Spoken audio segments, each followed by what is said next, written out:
한국은 오늘이 추수감사주일도 지키고요. 또 미국은 다음 주가 추수감사주일도 지킵니다. 그래서 이번 주에 한국을 다녀오신 분들은 추수감사주일을 2번 지킬 수 있습니다. 그래서 한국의 그 교회력으로는 셋째 주가 추수감사주일이고 또 미국은 넷째 주 목요일이 추수감사절이기 때문에 저희가 이제 다음 주에 추수감사주일로 이렇게 지키게 되는데요. 오늘 또 다음 주 2주에 걸쳐서 우리가 감사에 대해서 좀 한번 생각해 보면 좋겠습니다. 살다 보면은 굉장히 재미있는 일들을 많이 경험하게 되죠. 특별히 자녀들과 또 우리 부부간에 또 사람들 간에 여러 가지 에피소드들도 많고 재밌는 일들도 많이 경험하는데 저희 가족도 좀 그런 것 같아요. 좀 엉뚱한 일들 뭐 이런 것들을 이렇게 경험하기도 하고 서로 좀 이렇게 생각하지 못했던 그런 일들 때문에 막 이렇게 한바탕 웃기도 하고 그러는데 몇 해 전에 제가 그 칼럼을 신문에 이제 계속 칼럼을 실었거든요. 그러다 보니까는 좀 이렇게 반응이 좀 좋았어요. 그래서 막 전화도 오기도 하고 멀리 사시는 분이 친히 오셔서 밥도 사주겠다고 그러고 또 반응도 있고 그래서 이게 굉장히 좀 조심해야 되는 거 또 이게 또 영향력이 있구나 그래서 신문에 기고를 꾸준히 했던 그런 일이 있습니다. 그러다 보니까는 조금씩 좀 자신감이 좀 생기게 되는 거예요. 그냥 잘한다 그러니까 진짜 잘하는 줄 알고 그래서 있는데 어느 날 신문에 광고가 이렇게 하나 딱 나왔습니다. 광고 뭐라 나냐면은 경희 해외 동포 문학상 모집 딱이라고는 거기 뭐 수필, 소설, 시 뭐 이런 것들을 보내면은 심사를 해갖고 여기 그 한인 문인의 그 등재를 하는 그러한 기회가 있었습니다. 그래서 제가 아내한테 물어봤어요. 이거 해볼까? 그러고는 이렇게 물었더니 막 그냥 할 수 있다고 잘하라고 그렇게 격려해 주지 않았더니 그냥 시큰둥하게 그런 걸 뭐하러 하냐고 그냥 이렇게 핀잔을 주더라고요. 그래서 그래서 실망을 이제 좀 하면서 그 내용을 얘기하면서 근데 대상이 상금이 5,000불이야. 그러고는 얘기를 했더니요. 금세 사람이 바뀌더라고요. 그래서 적극적으로 해보라고 거기에다가 내보라고 그러면서 또 한마디를 덧입혀 주시는데 꼭 기도하고 보내기 전에 꼭 기도하고 그러면 보내라고. 근데 맘만 먹고 보내지는 못했습니다. 근데 그냥 그때 한바탕 웃고 넘어갔지만 우리가 신앙생활 하면서 좀 그러한 일들을 좀 많이 우리가 경험하는 것 같아요. 즉 나의 것이 이루어지기를 위해서 하나님 앞에 기도하고 또 그대로 이루어지기를 소망하고 있지는 않은가. 그러니까 항상 하나님의 뜻이 이루어지기를 원합니다. 그리고 우리가 신앙생활을 하면서도 항상 우리의 삶 가운데에 내가 원하는 것들이 이루어지기 위해서 하나님 앞에 기도하고 강구하고 있지는 않은가. 하나님 앞에 기도할 때에 이거 꼭 하나님 해주세요. 근데 그 목적이 내가 원하는 것을 이루기 위한 것인가 아니면 이것을 통하여서 하나님의 영광이 하나님의 뜻이 이 땅에 이루어지는가 우리는 깊이 고민해 보아야 됩니다. 오늘 감사라는 이 주제를 가지고 우리가 또 한번 말씀을 들을 때에 쉽게 생각하고 있는 주제 중에 하나가 아닌가. 그런데 이 말씀을 준비하면서 감사가 쉬운 것이 아님을 발견하게 됩니다. 그래서 우리 신앙인들이 정말 하나님의 뜻이 이루어져야 되는데 어떠한 삶을 살아야 되는가 우리가 잘 알고 있는 그런 성경 구절이 있죠. 데살로니가전서 5장 16절에서 18절 말씀 아마 여러분들 이 말씀은 대부분 다 기억하고 계실 거예요. 제가 앞에 시작만 하면은 줄줄이 나오실 텐데 항상 쉬지 말고 기도하라 범사에 감사하라 이는 너희를 향하신 하나님의 뜻이다. 이 세 가지가 굉장히 중요하죠. 항상 기뻐하라, 쉬지 말고 기도하라, 범사에 감사하라.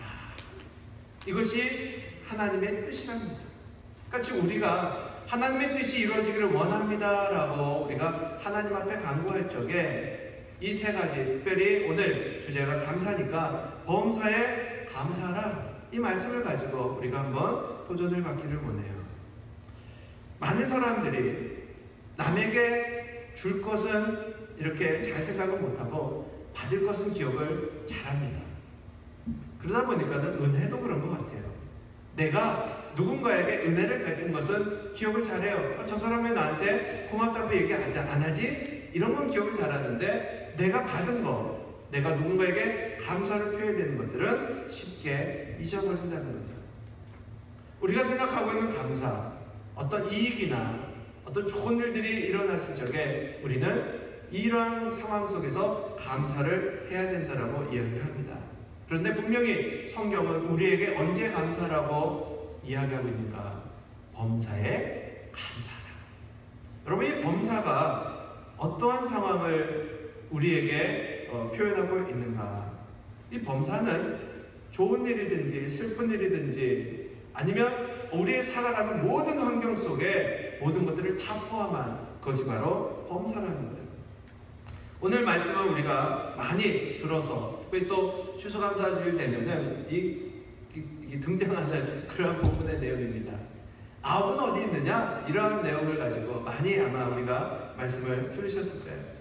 예수님이 사마리아와 갈릴리 사이로 지나가십니다. 근데 그곳에서 문둥병에 걸린 사람 10사람이 예수님을 발견하고서는 소리를 치는 거예요. 예수 선생님이여, 우리를 불쌍히 여겨주시옵소서. 그리고는 예수님에게 막 소리를 지릅니다. 그런데 찾아와서 예수님께 부탁한 것도 아니라 멀리 서서 예수님께 소리를 질렀어요.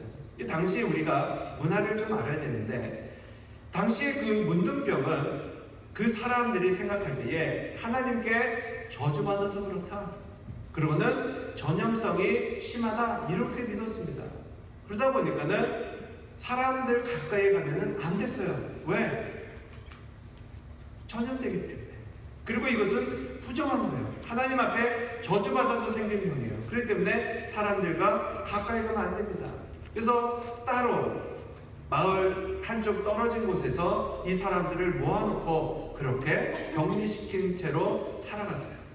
그래서 사람들이 멀리 떨어져서 혹시라도 그곳을 지나가는 사람이 있을 적에 소리를 칩니다. 나는 부정하다, 나는 부정하다.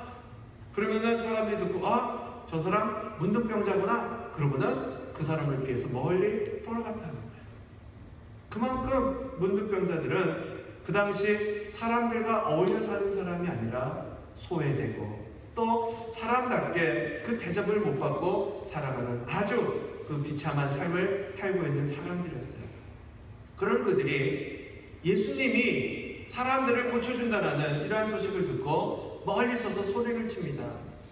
근데 예수님을 그때 당시에 이 사람들이 그떤 구세주로 믿은 것이 아니었어요.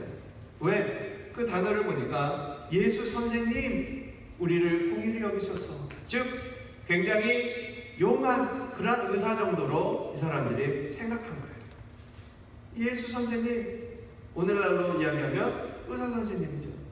의사 선생님, 우리 좀 고쳐주세요. 그러고는 멀리 서서 소리쳤다는 거예요. 예수님이 이들을 보고서 불쌍히 여기시면서 그들에게 뭐라고 이야기하는 것 같더니 제사장에게 가서 너희 몸을 보여라. 그러고는 말씀해 주십니다. 그런데 이 말씀이 쉬운 말씀이 아니에요. 왜 그런가? 당시 그 문둥병자들이 어떤 그 병에 걸렸다가 나음을 입으면은 제사장한테 가서 그 검사를 받습니다. 그래서 제사장이 당신 다 나았네? 이렇게 받으면은 다시 마을로 돌아갈 수 있었고, 당신은 아직 병이 안 났어? 그러면은 마을로 들어갈 수 없었어요. 그렇기 때문에 제사장한테 가서 몸을 보여라, 이 말은 너희가 고침을 받는다라는 예수님의 치유의 선포였어요. 이 문둥병자들이 어떻게 나음을 입었는가 봤더니 14절에 보면은 저희가 가다가 깨끗함을 받은지라. 즉 그곳에서 너희가 나았다 그렇게 선포하고 제사장한테 가서 몸을 보여라. 그러면 아마 쉽게 갔을 겁니다. 그런데 아무런 말씀도 하지 않으시고 저희에게 제사장한테 가서 몸을 보여라. 이 사람들은 왜 제사장한테 몸을 보여야 되는지 전혀 알 수가 없죠. 그러니까 가다가 깨끗함을 입었다는 거예요.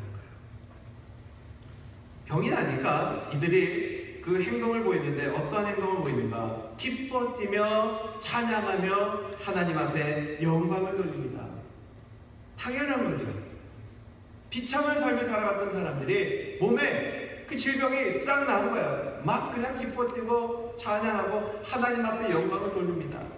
그런데 그 이후에 어떤 일이 벌어졌는가? 10명이 고침을 받았는데 다 떠나가고 어디로 갔는지 모르겠습니다. 일하러 갔을 수도 있고 가족들한테 갔을 수도 있고 제사장한테도 갔을 수도 있고, 근데 한 사람만이 예수님께로 돌아왔다는 거예요. 그러고는 예수님의 발 앞에 무릎 꿇고 엎드려서 살해합니다. 저는 사마리아인이라. 근데 이 사람에 대해서 그 개인적인 이야기는 하지 않으시고 그 사람이 사마리아인이었다고만 이야기합니다. 사마리아인은 어떠한 사람이었는가? 당시 그 이스라엘 백성들이 천대시하던 사람이에요. 하나님의 백성이 아니라 굉장히 아주 비난하고 사람들에게 천대시 받던 그 사람만이 하나님께로 돌아와 예수님께로 돌아와 감사했다는 거예요. 그런 의미에서 보면 감사는 종교 생활의 연수와 상관이 없습니다. 직분에 상관이 없어요. 누가 감사할 수 있습니까? 사마리아인이 감사할 수 있는 게 아니라 당시 세상 사람들이 이스라엘 백성들이 인정하지 않았던 그 사람이 돌아와 예수님께 감사를 드렸다는 거예요. 근데 이 감사가 얼마나 중요한 것인가, 좋은 것인가. 그 이후에 예수님이 그에게 그렇게 말씀하십니다. 야, 10사람이 깨끗함 받지 않았느냐? 나머지 9은 어디 있느냐? 근데 이것이 책망함이 아닙니다. 그 9을 가리켜서 이 배움만큼 못한 사람들 막 이러고 예수님이 비난한 게 아니에요. 그들이 하나님의 진정한 축복을 받지 못함을 예수님이 한탄하시는 겁니다. 그렇게 나를 찾더니 병고침을 받았다고 금세 떠나가는가? 10명이나 고침받지 않았느냐? 나머지 9은 어디 있느냐? 그러면서 그 사람에게 놀라운 축복을 예수님이 허락하십니다. 문둥병에 걸린 사람이 문둥병 낫는 것보다 더 중요한 게 어디 있겠습니까? 그렇잖아요? 지금 나에게 가장 필요한 것이 해결됐는데 그보다 더 좋은 게 어디 있겠어요? 그런데 예수님은 그 육신의 질병을 치유하신 것 플러스 감사한 사람에게 어떤 축복을 주셨는가 봤더니 19절에 이렇게 선포하십니다. 가라, 내 믿음이 너를 구원하였느니라. 이 문둥병자는 육체의 질병만 치유받은 것이 아니라 하나님께 예수님께 돌아와 감사함으로 영혼의 구원까지도 얻게 됩니다. 감사는 물론 우리의 구원이 예수님을 믿음으로 생기지만은 이 사람이 예수님께 돌아와 예수님의 그 하나님 되심을 그가 인정했던 그 믿음을 예수님께서 보시고 너의 믿음이 너를 구원하였다 그러고 그에게 감사로 인한 그 축복을 그에게 선포하십니다. 감사는 이처럼 굉장히 중요합니다. 하나님 앞에 돌아와 영광을 돌렸던 이 사람, 여러분 이 사람처럼 우리가 감사하는 삶을 살아야 되는데 이러한 사람의 그 환경 속에서는 감사가 쉽게 나오죠. 왜? 내가 아팠는데 나았어요. 그 상황에서는 감사를 우리는 쉽게 돌릴 수 있습니다. 그런데 성경의 인물들을 통해서 하나님이 우리에게 원하는 감사가 무엇이며 감사할 수 있는 사람이 누구인가를 우리가 한번 살펴보기를 원합니다. 여러분 성경의 인물들 중에 우리가 기억하는 사람, 첫 번째 사람이 바로 욥입니다. 여러분 욥이 어떠한 사람인지 아마 잘 아실 거예요. 그런데 성경의 많은 인물들 제가 존경하고 성경에 많은 사람들을 닮길 원하는데 저는 욥과 같고 싶지는 않아요. 욥은 닮고 싶지 않아요. 피할 수만 있으면 피하고 싶어요. 여러분, 그 욥이 어떠한 환경 속에 던져졌는지 아십니까? 여러분, 기도하실 때 하나님 욥과 같은 믿음을 주세요, 이런 기도 절대 하지 마시기 바랍니다. 네? 욥과 같은 믿음 주세요. 저는 감당할 수가 없어요. 욥과 같은 믿음 감당할 수 없사오니 피할 수 있게 해주세요. 이런 기도하세요. 왜? 욥이 어떠한 사람이었는가? 하루아침에 아주 부자입니다. 그런데 하루아침에 망했어요. 재산이 다 홀딱 망했어요.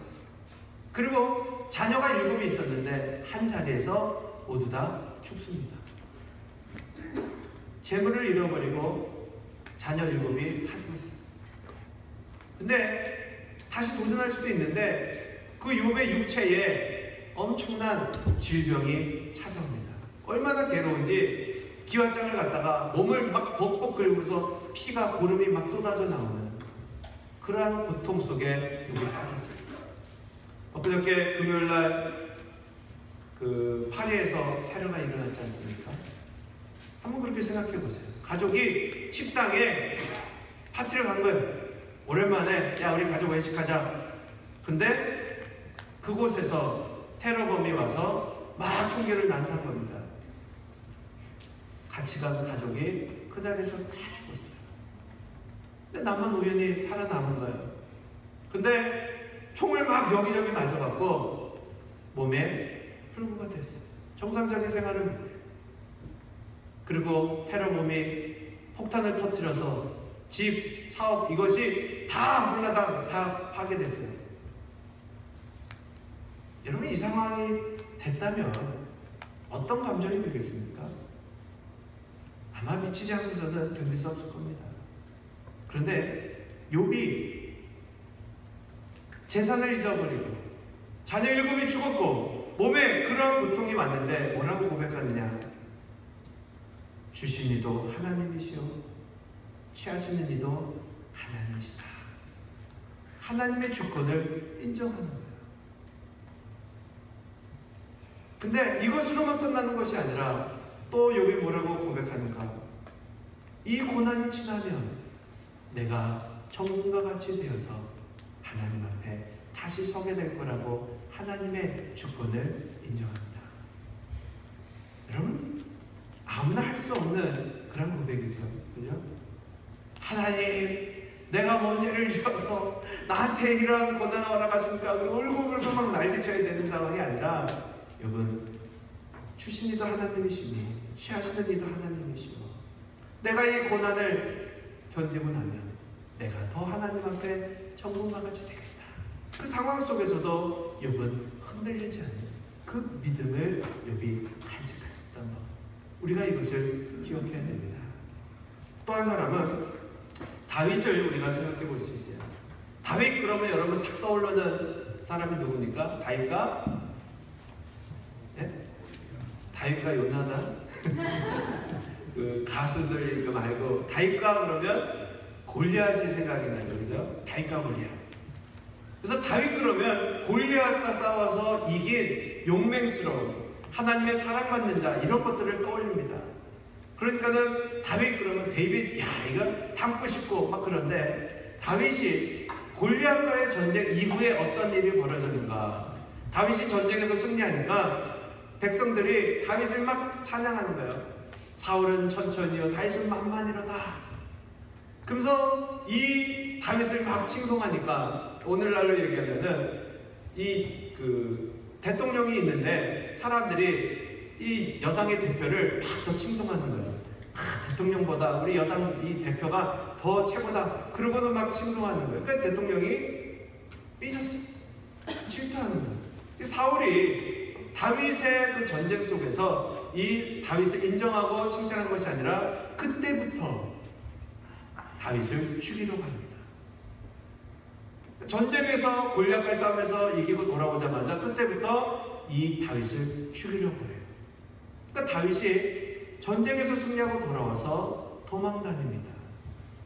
무려 10년간을 도망 다녔는데 굴 속에서 산으로 들판으로 그렇게 비참한 생활을 다윗이 하고 있는 거예요. 늘 그는 불안감에 쌓여서 언제 사울의 손에 죽을지 모르기 때문에 도망 다녀요. 그때 지은 책이 무엇인가? 우리가 잘 알고 있는 시편입니다.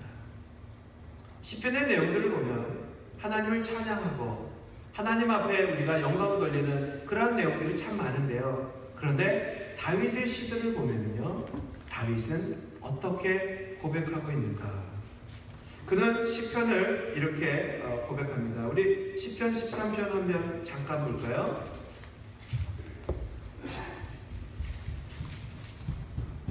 성경을 자꾸 이렇게 구절을 찾아서 비춰주니까 성경들을 안 갖고 다니시고 갖고 다녀도 성경의 시편이 어디에 붙었는지 모르시는 그런 일은 없죠. 시편 13편 보면은 다윗의 시인데 이렇게 기록합니다. 여호와여 어느 때까지니까 나를 영영히 잊으시나이까 주의 얼굴을 나에게서 언제까지 숨기시겠나이까 내가 나의 영혼에 경영하고 종일토록 마음에 근심하기를 어느 때까지 하오며 내 원수가 나를 쳐서 자긍하기를 어느 때까지 하리까. 시편의 내용이 다 이런 내용이에요. 하나님이여 나를 피하소서 내가 죽게 피하나이다. 하나님 나의 간구를 들으시고 나의 이 고통을 내게서 치우시고. 다윗이 도망다니면서 너무도 힘드니까는 하나님 앞에 이런 고백을 끊임없이 하는 거예요. 당연한 거 아닙니까?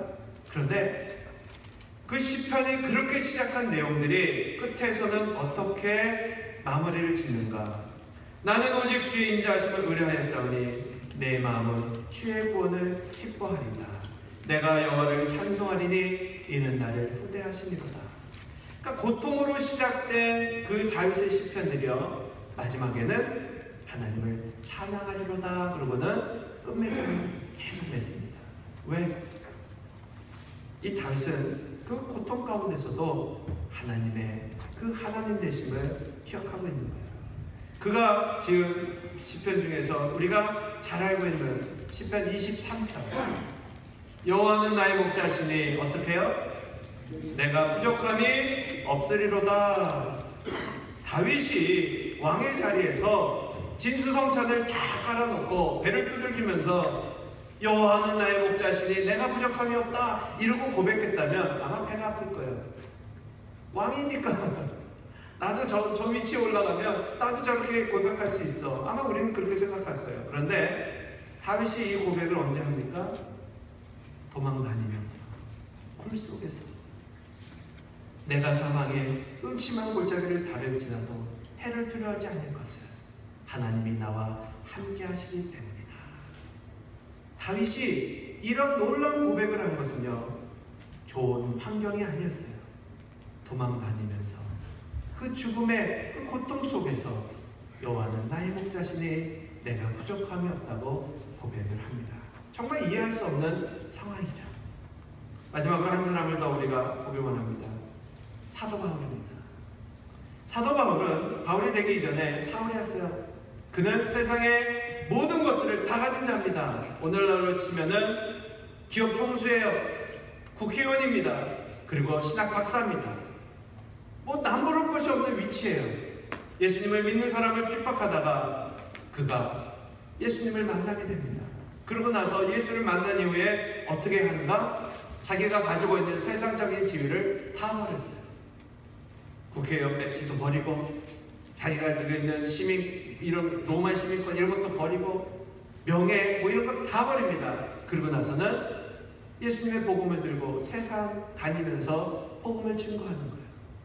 근데 그가 그 신약의 대부분을 썼는데 신약 대부분의 그 내용을 보면은 어떠한 내용들이 맞는가 봤더니 기뻐하라 기뻐하라 감사하라 감사하라 이런 내용이 출래해요.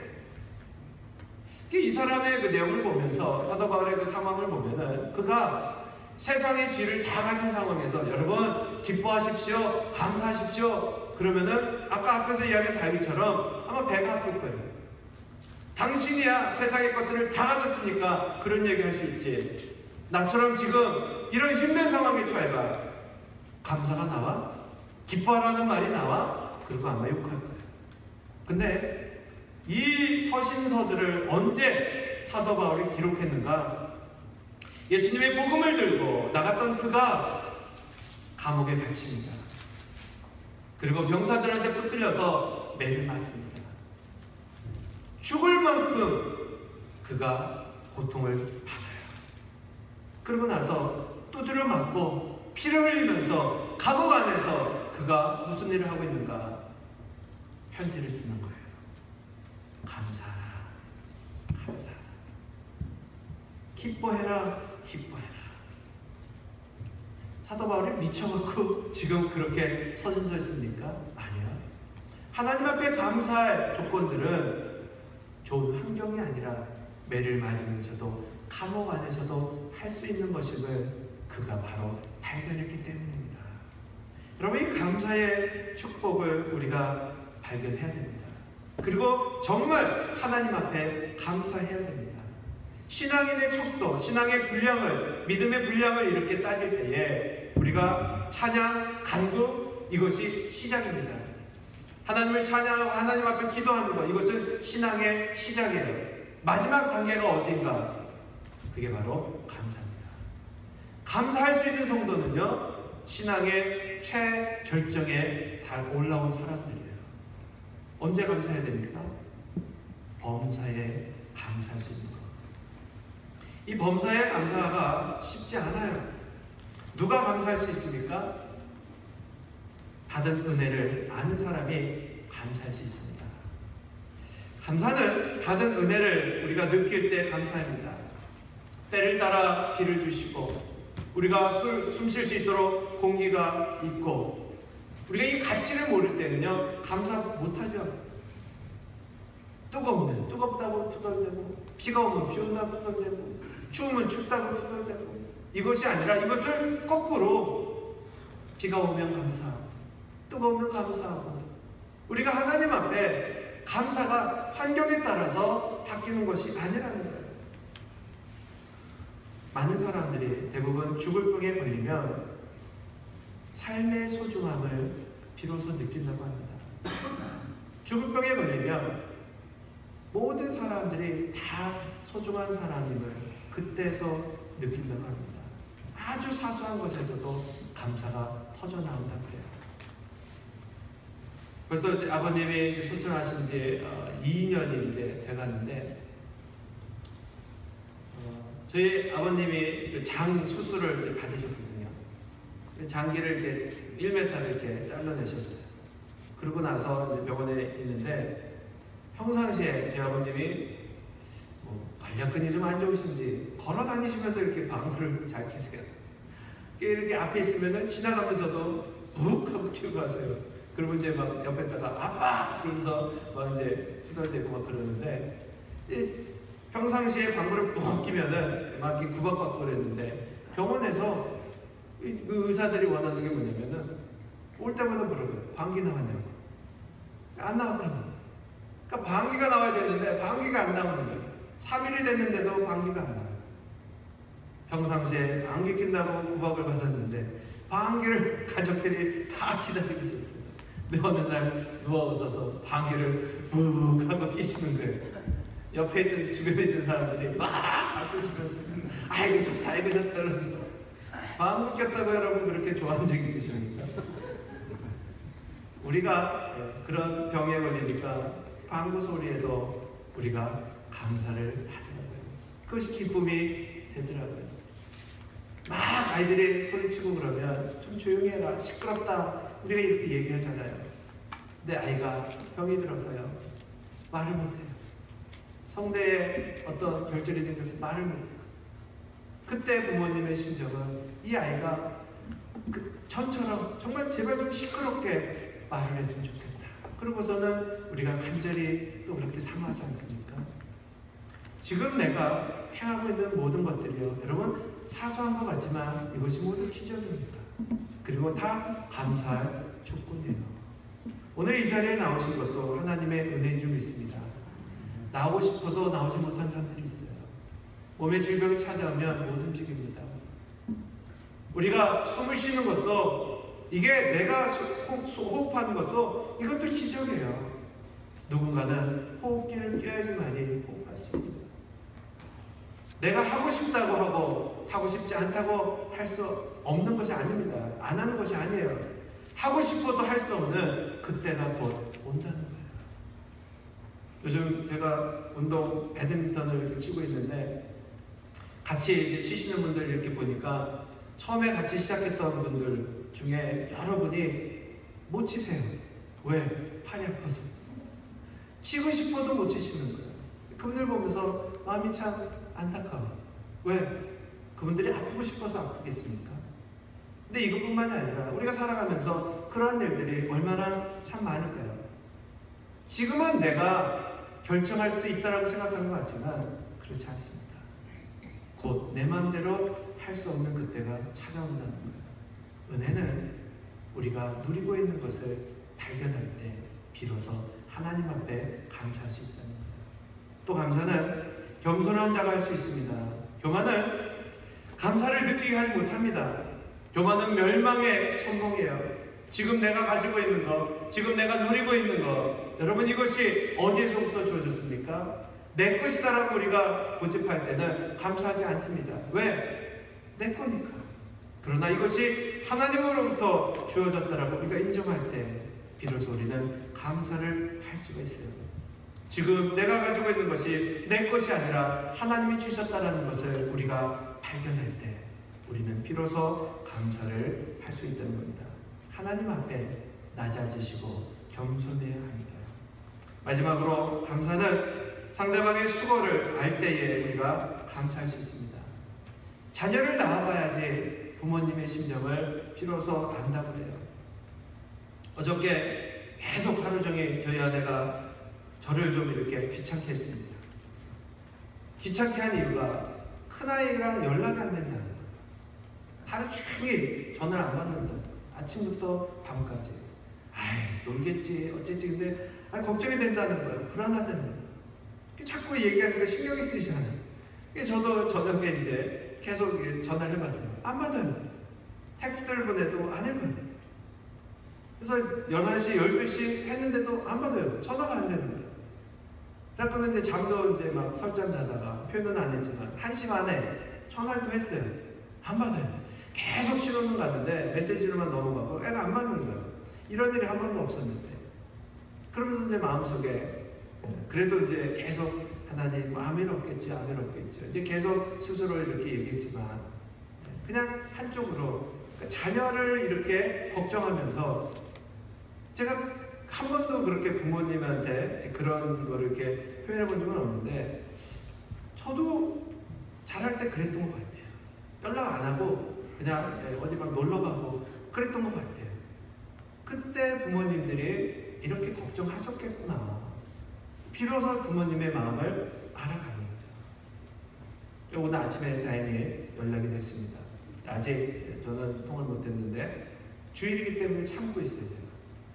전화하면은 막 그냥 욕 나올 것 같아서 아직 안 했어요. 예배 다 끝나고 좀 이따 하려고.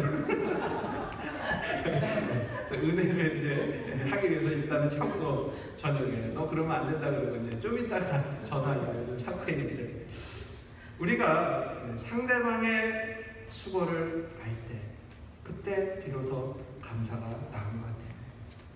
제가 알래스카 처음으로 발령받아서 갔을 적에 7월 1일인데 가는 데마다 우리 성도님들이 셀먼을 이렇게 주셨어요. 그래서 참 너무너무 맛있게 먹었는데 빨간 셀먼 이렇게 탁 먹으면서 참 맛있다고. 그러고 나서 제가 이제 그때는 대접을 해줘서 감사하다 그랬거든요. 근데 8년 동안 사역을 하면서 제가 7년 동안 한 마리도 못 잡았어요. 셀몬을. 떠나는 8년째 몇 마리 잡아보고 7년 동안 한 마리도 못 잡았어요. 첫 해에 먹을 때는 그냥 다 그냥 막 뭐 고기밥, 물밥 뭐 이래서 막 주워서 먹는 줄 알았는데 이게 장난이 아니더라고요. 그 생선 한 마리 잡으려면 이거 그냥 계속 넣었다 뺐다 넣었다 뺐다 넣었다 뺐다 그리고 하나 걸리면 올라오는 거예요. 잘 잡는 사람들은 금방 잡는데 저는 한 번 이렇게 하다가 너무 팔이 아파서 포기했습니다. 그러고 나서 셀몬을 이렇게 딱 주시면요, 제가 90도 절을 합니다. 이렇게 귀한 셀몬을 주시다니. 왜? 잡아보니까 수고를 알겠어요. 얼마나 이게 귀한 것인지. 지금도 가끔 이렇게 생선을 보내주시면 제가 참 감사를 합니다. 왜? 이게 어떻게 잡은 건지 알기 때문에. 근데 그것뿐만이 아니죠. 오늘 우리가 예배를 드리면서도 이 수고에 정말 감사를 말해야 됩니다. 이 앞에 꽃이 이렇게 있는데 이것도 쉽지 않죠? 그냥 돈 주고 그냥 갖다 놓는 게 아니잖아요. 누군가가 아침 일찍 수고를 해야 됩니다. 오늘 또 찬양대가 찬양을 했는데 이 사람들이 그냥 이렇게 나오는 게 아니거든요. 남들보다 일찍 1시간 먼저 나와서 또 예배 다 끝나고 가시면 또 끝나고 또 이렇게 남아서 잘한다 못한다 이거를 따지기 전에 그 수고가 그 안에 있는 거죠. 우리가 예배 후에 심려를 합니다.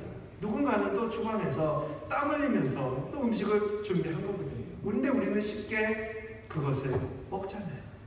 짜다, 싱겁다 이런 얘기들 속으로 하시고 겉으로는 맛있다, 수고했습니다, 감사합니다.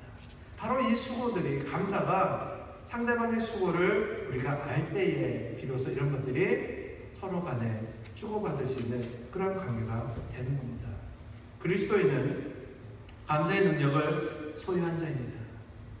하나님이 분명히 우리에게 범사에 감사라고 하셨어요. 이 범사는 좋은 환경뿐만이 아니라 슬프고 힘들고 고난도 다 포함한 상태입니다. 우리가 살아갈 때에 우리 그리스도인들이 세상 사람들과 달라야 되는 그 중에 하나가 저는 바로 이 감사의 삶이라고 분명히 믿습니다. 남들처럼 좋은 일에만 감사할 수 있다면 무엇이 다를까요? 범사에 감사하라 그랬더니 어느 권사님이 걸어가시다가 넘어지셨어요. 팔이 부러지셨어요. 여러분, 팔이 부러졌는데 어떻게 하시겠습니까? 울고 불고 난리칠 수 있는데 이 권사님이 팔을 붙들고 하나님 앞에 감사합니다. 하나님 감사합니다. 팔만 부러지게 하시니 감사합니다. 다리도 부러질 수 있었는데 팔만 부러지게 하시니 감사합니다. 여러분, 이게 쉬울까요? 우리는 지금 웃지만 이게 쉬울까요? 아니요. 그냥 재수가 없고 어쩌고 막 이렇게 욕할 수도 있는 상황이죠. 그런데 고난 가운데서도 다리는 안 부러지게 하셔서 감사합니다. 그리고 진짜 감사하셨다는 거예요. 그런 얘기가 있어요. 어느 사람 길을 가는데 하늘에서 새가 날아가다가 새똥을 쌌어. 딱 맞았어. 여러분, 새똥 맞으면 기분 좋습니까? 감사해요. 하나님 감사합니다. 뭐가 감사합니까? 했더니 새가 날아다니니 감사하지 소가 날아다니니 소가 날아가다가 소똥을 쌌어. 그리고 새가 날아다니게 하시니 감사합니다. 소는 걸어다니게 하시니 감사합니다. 그리고 우스갯소리 이렇게 얘기해요. 감사는 정말 우리가 좋은 일이 있어서 감사하는 것이 아니라 하나님이 우리에게 베풀어 주신 것을 기억하고 누군가의 수고를 기억하고 하나님이 주신 그 말씀을 기억할 때 우리가 감사했음을 분명히 기억하시고 욥과 같이 다윗과 같이 사도 바울처럼 고난 가운데서도 하나님 앞에 감사하심으로 이 감사의 축복, 육신의 고침만 입은 것이 아니라 영혼의 구원까지 얻었던 이 문득병자처럼 우리 삶 속에서도 육체적인 축복뿐만이 아니라 영의 축복까지도 받아 누리시는 귀한 성도의 삶을 사시기를 주의 이름으로 축원합니다. 기도하시겠습니다.